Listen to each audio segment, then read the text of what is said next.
खाकी पहनकर इंसानियत की बात करनी पड़ेगी। एक संबल में बैठा पुलिसकर्मी कहता है कि होली के दिन बाहर मत निकलना, होली के दिन बाहर मत निकलना। क्यों भाई, तेरे बाप का देश है, होली के दिन हम घरों से बाहर न निकले। धार्मिक आधार पर मुझे आजादी है, बाबा साहब डॉक्टर अम्बेडकर साहब के संविधान ने मुझे आजादी दिया है। ये तेरे बाप का देश नहीं है। मैं होली के दिन भी निकलूंगा, मैं होली के दिन भी निकलूंगा। आज देश अनपढ़ जाहिल गंवारों के हाथ में है। भले ही प्रधानमंत्री श्री नरेंद्र मोदी जी हो, भले ही उत्तराखंड के सीएम श्री पुष्कर धामी जी हो, लेकिन उन्हें चलाने वाले अनपढ़ जाहिल गंवार लोग मठों के अंदर बैठे हुए हैं। और बहुत सारे स्टेटमेंट मैं भी देख रहा हूं। प्रशासन के लोग वर्दी पहनकर धर्म का झंडा उठाए घूम रहे हैं। अगर धर्म का झंडा उठाना ही है तो उतारो वर्दी और पहनो भगवा चोला। तुम अपना धर्म का झंडा उठाओ, हमें कोई दिक्कत नहीं है। लेकिन खाकी पहनकर अगर धर्म की बात करोगे तो बर्दाश्त नहीं होगा। खाकी पहनकर संविधान की बात करनी पड़ेगी, खाकी पहनकर बाबा साहब डॉक्टर अम्बेडकर साहब की बात करनी पड़ेगी, खाकी पहनकर कानून की बात करनी पड़ेगी। और कुछ कहते मेरी बात बहुत चुभरी होगी जब आरएसएस बजरंग दल अपना भाजपा के मुर्दाबाद के नारे लगा रहा। क्यों? अंधभक्त भी ज्यादा घूमा है आजकल। तो भाई मैं ये कह रहा हूँ, चंद्रशेखर आजाद की फौज के सिपाही हैं, अगर गलत करोगे तो इलाज बांधने में ध्यान रखना। सड़कों पर आएंगे, आंदोलन करेंगे। इस देश में दलितों को, गरीबों को, मुसलमानों को, पिछड़ों को अगर सताया जाएगा, मारा जाएगा और तुम्हारी सरकार हाथ पर हाथ धरकर बैठेगी तो इतना याद रखना, हम क्रांति को भी मानते हैं और हम शांति को भी मानते हैं। अगर क्रांति से समझोगे तो क्रांति से समझाएंगे और शांति से समझोगे तो बेहतर होगा, भाईचारा कायम होगा। तो यही कहना चाहते हैं कि जिस प्रकार से उत्तर प्रदेश के अंदर सरकार की सोची समझी मानसिकता के तहत आदरणीय एडवोकेट चंद्रशेखर आजाद जी पर एबीवीपी के गुंडों के द्वारा, इन पत्थरबाजों के द्वारा जो हमला किया गया है, ये बेहद निंदनीय है। और जिस प्रकार से उत्तर प्रदेश के अंदर जो घटनाएं घटी हैं वो बेहद निंदनीय है। आज के समय पर बाबा साहब डॉक्टर अम्बेडकर साहब का संविधान इस देश के अंदर लागू है। ये आज के समय पर भी ऐसी मानसिकता, ऐसी गंदी मानसिकता के लोग इस देश में रहते हैं जो कहते हैं कि दलितों को बारात निकालने का अधिकार नहीं है, दलितों को घोड़ी चढ़ने का अधिकार नहीं है। तो मैं कहना चाहता हूं कि बाबा साहब डॉक्टर अम्बेडकर साहब की वजह से ये दलित इतना मजबूत होता रहा है कि दलितों की औकात हेलीकॉप्टर में बारात ले जाने की है। तुम्हारी हैसियत नहीं है। दो कौड़ी के लोग आज बाबा साहब डॉक्टर अम्बेडकर साहब के संविधान को चैलेंज करते हैं, बाबा साहब को चैलेंज करते हैं, इस देश में नफरत फैलाने का काम करते हैं, ताड़ी टोपी के नाम पर, मदरसों के नाम पर, मस्जिदों के नाम पर मेरे मुसलमान भाइयों को सताने का काम करते हैं। तो मैं यही कहना चाहता हूँ, जितने मेरे मुस्लिम भाई यहाँ पर पहुंचे हैं, आपके साथ में कंधे से कंधा मिलाकर खड़े हैं। न पहले पीछे हटे थे, न आज हटेंगे और न आने वाले समय में पीछे हटेंगे। खून का एक एक कतरा आपके लिए बहाने के लिए तैयार नहीं है, तैयार है, लेकिन आप समझने के लिए तैयार नहीं है। आप भर भर कर इन कांग्रेस पार्टियों को वोट देते हैं, इन कांग्रेसियों को वोट देकर आप विधानसभा में या पार्लियामेंट में भेजने का काम करते हैं। क्या कभी इनसे सवाल किया कि आज उत्तराखंड देहरादून के अंदर मेरे मुस्लिम भाई अपने मदरसों को बचाने की लड़ाई लड़ रहे हैं। आज मेरे मुस्लिम भाई धरने पर बैठे हैं, उन्हें जेल में डालने का काम ये सरकार कर रही है।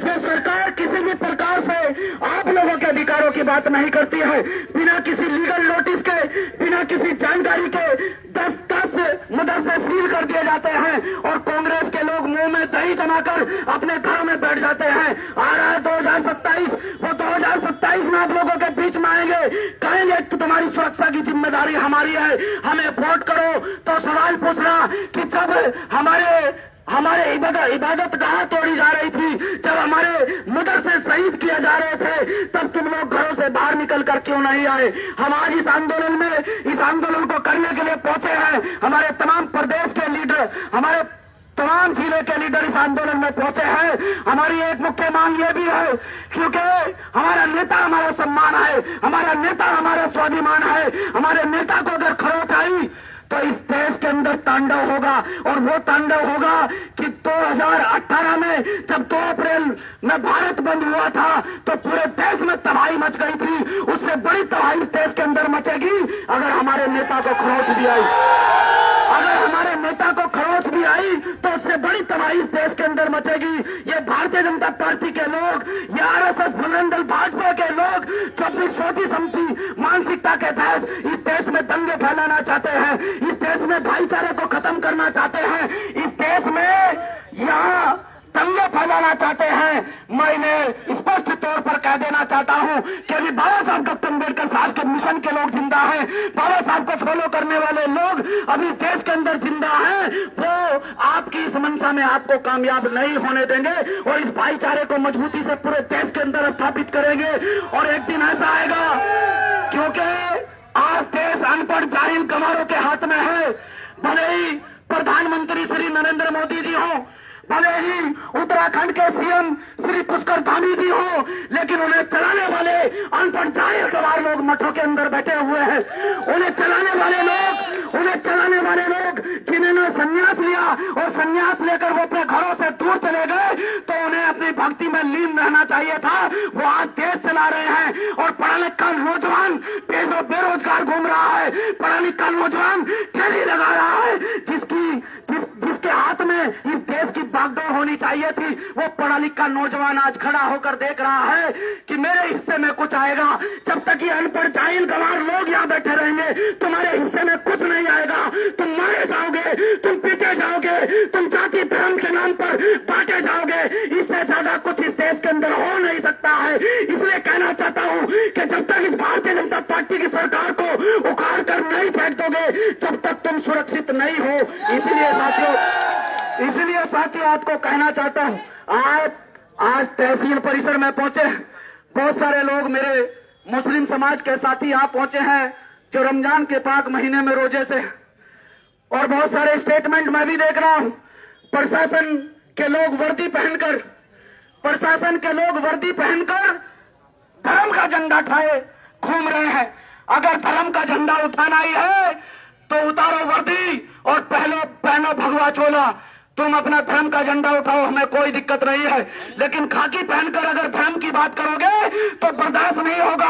खाकी पहनकर संविधान की बात करनी पड़ेगी, खाकी पहनकर बाबा साहब डॉक्टर अम्बेडकर साहब की बात करनी पड़ेगी, खाकी पहनकर कानून की बात करनी पड़ेगी, खाकी पहनकर इंसानियत की बात करनी पड़ेगी। एक संभल में बैठा पुलिसकर्मी कहता है कि होली के दिन बाहर मत निकलना। क्यों भाई, तेरे बाप का देश है, होली के दिन हम घरों से बाहर नहीं निकले। धार्मिक आधार पर मुझे आजादी है, बाबा साहब डॉक्टर अम्बेडकर साहब के संविधान ने मुझे आजादी दिया है। ये तेरे बाप का देश नहीं है। मैं होली के दिन भी निकलूंगा, मैं दिवाली के दिन भी निकलूंगा। अगर भाईचारे के हिसाब से, मेरे हिसाब से मुझे पसंद होगा तो मैं पटाखे भी जलाऊंगा, मैं गुलाल भी लगवाऊंगा। अगर मुझे पसंद नहीं होगा, कहीं ना कहीं धार्मिक आधार पर मेरी आस्था को ठेस पहुंचेगी, तो ना मैं पटाखे जलाऊंगा ना मैं गुलाल लगवाऊंगा। ये देश है। इस प्रकार से देश के अंदर इन लोगों की मानसिकता होनी चाहिए थी, लेकिन आज पूरी तरह से धर्म के ठेकेदार इस देश को बांटना चाहते हैं। आज बेटियां सुरक्षित नहीं है, आज बेटियों का सरेआम बलात्कार हो जाता है। और बलात्कारी कौन? साफ हेडलाइन आती है, भारतीय जनता पार्टी के कार्यकर्ता, एबीवीपी के कार्यकर्ता, आरएसएस के कार्यकर्ता। और बचाने वाला कौन? यही सरकारों में बैठे अनपढ़ जाहिल गंवार लोग, यही बचाने वाले। तो किस प्रकार से देश की तरक्की होगी, किस प्रकार से देश आगे बढ़ेगा? देश आगे तब बढ़ेगा जब ये नौजवान चाहेंगे। तो साथियों, आपको समझना चाहिए, आपको जानना चाहिए। उखाड़ फेंको इन लोगों को जो चुप्पी साध कर विधानसभा के अंदर बैठ जाते हैं, या लड़कियों के बलात्कार हो जाते हैं, या 307 जैसी धाराएं बेल्डे के अंदर हमारे साथियों पर लगा दी जाती है। यहाँ एक माँ आज भी न्याय की मांग कर रही है, भाई वसीम की माँ आज भी न्याय की मांग कर रही है, भाई वसीम का परिवार आज भी न्याय की मांग कर रहा है। लेकिन कानून और कानून में बैठे लोग पूरी तरह से अंधे हो चले हैं, पूरी तरह से बहरे हो चले हैं। इन्हें सुनाना पड़ेगा, धमाका करना पड़ेगा, और वो धमाका जब होगा जब ये लोग जो हमारी वोट लेकर विधानसभाओं के अंदर बैठे हैं लेकिन मुंह में दही जमाए बैठे हैं, जब तक इन लोगों को उखाड़ कर नहीं फेंकोगे, चाहे वो भारतीय जनता पार्टी का व्यक्ति हो, चाहे वो कांग्रेस का व्यक्ति हो, चाहे वो अन्य दल का व्यक्ति हो, जब तुम हमारी बात नहीं करते हो, जब हम मारे जाते हैं, पीटे जाते हैं, तुम चुपचाप बैठ जाते हो, तो ऐसे लोगों की हमें आवश्यकता नहीं है। अब तो विधानसभाओं में भी उन्हीं लोगों को भेजा जाएगा जो सड़क से लेकर विधानसभा तक इस आवाज को बुलंद रखे और अपने लोगों की लड़ाई इन सरकार के लोगों की आंखों में आंखें डालकर लड़े और कहे कि अगर मेरे लोगों के साथ में अन्याय अत्याचार होगा तो इतना याद रखना, वहां सड़कों पर तो मेरे कार्यकर्ता बाहर निकलकर विरोध करेंगे और यहाँ विधानसभा के अंदर इस मेज को थपथपाते हुए इस विधानसभा का ताला लगाकर मैं विरोध करूंगा। अगर आप लोगों ने एक चंद्रशेखर आजाद का कार्यकर्ता उत्तराखंड की विधानसभा में अब तक भेजा होता तो उत्तराखंड की विधानसभा में इस प्रकार के काले कानून पास ना होते, इस प्रकार के कानून जिनके बारे में ना आप लोगों को सही से जानकारी है और ना उन लोगों को सही से जानकारी है, दखान करने पर लगे हैं। लेकिन आपने ऐसा किया ही नहीं। आने वाले समय में सोच लेना, समझ लेना और भाई चंद्रशेखर आजाद को आगे बढ़ाते हुए भाई चंद्रशेखर आजाद को मजबूत करना। आज पार्लियामेंट के अंदर आपकी आवाज को दबने नहीं देते हैं।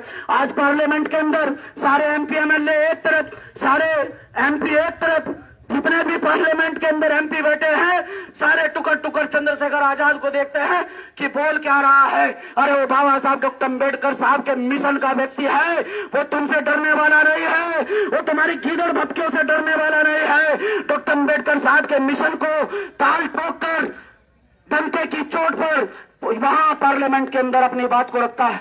तो जितने साथी इस आंदोलन में पहुंचे उन तमाम साथियों का धन्यवाद करते हुए हम लोग ज्ञापन है जॉइंट मजिस्ट्रेट साहब हैं, जो भी अभी वर्तमान में अधिकारी है, हम ज्ञापन देंगे। और जो मीडिया बंधु इधर उधर खड़े, मैं समस्त मीडिया बंधुओं का बहुत बहुत धन्यवाद करता हूं। और जब से हमारा संगठन बना है आप लोगों के सम्मान में हमने कोई कमी नहीं की, हमेशा आप लोगों के साथ खड़े रहे और आज भी आप लोगों के साथ खड़े हैं। जिस प्रकार से हमने एक वीडियो देखा, अपमानित करके बोर्ड बैठक से अपमानित करके मीडिया बंधुओं को धक्के मारकर बाहर निकाला गया, तो सोच कर देखो इन भारतीय जनता पार्टी के लोगों की, इनके विधायकों की सोच किस प्रकार की है। वो नहीं चाहते हैं कि उनकी काली करतूतें जनता तक पहुंचे, क्योंकि मीडिया एक माध्यम ऐसा है जो उनकी काली करतूतें जनता तक पहुंचाए। वो तो बंद कमरे में मीटिंग करना चाहते हैं। तो चिंता मत करो, इसी बंद कमरे में इनकी मीटिंग को 27 से पहले समाप्त ना कर दिया और 27 में जब विधानसभा का चुनाव होगा तो ये मीडिया बंधुओं का अपमान करने वाले लोग कटोरा उठाकर ऑटो की भीख मांगते नजर आएंगे। ध्यान रखना, या तो ये ऑटो की भीख मांगते नजर आएंगे या फिर ये मिठाई की दुकान पर रसगुल्ले बेचते नजर आएंगे। ध्यान रखना, इलाज सबका होता है। अपमान अगर साथियों का हुआ है तो हम साथियों के साथ खड़े। हमारे माननीय प्रभारी जी यहाँ पर पहुंचे हैं, डॉक्टर ब्रजपाल जी, माननीय एडवोकेट एहतसाम जी, माननीय अमरीश कपिल जी, भाई किरत करणवाल जी, भाई मोहनदास जी, भाई अनुराग जी, भाई बाबर भाई राव भूरी जी, भाई जितने भी साथी यहाँ सामने खड़े हैं, मैं अगर सबके नाम जानता हूँ, सबके चेहरे जानता हूँ, नाम लूंगा तो 1-1.5 घंटा और लग जाएगा। हाँ प्रभारी जी, अब हमारे बीच में हमारे माननीय प्रभारी जी डॉक्टर ब्रजपाल जी हमारे बीच में उपस्थित हैं। आ जाओ एहतसाम जी, आ जाओ।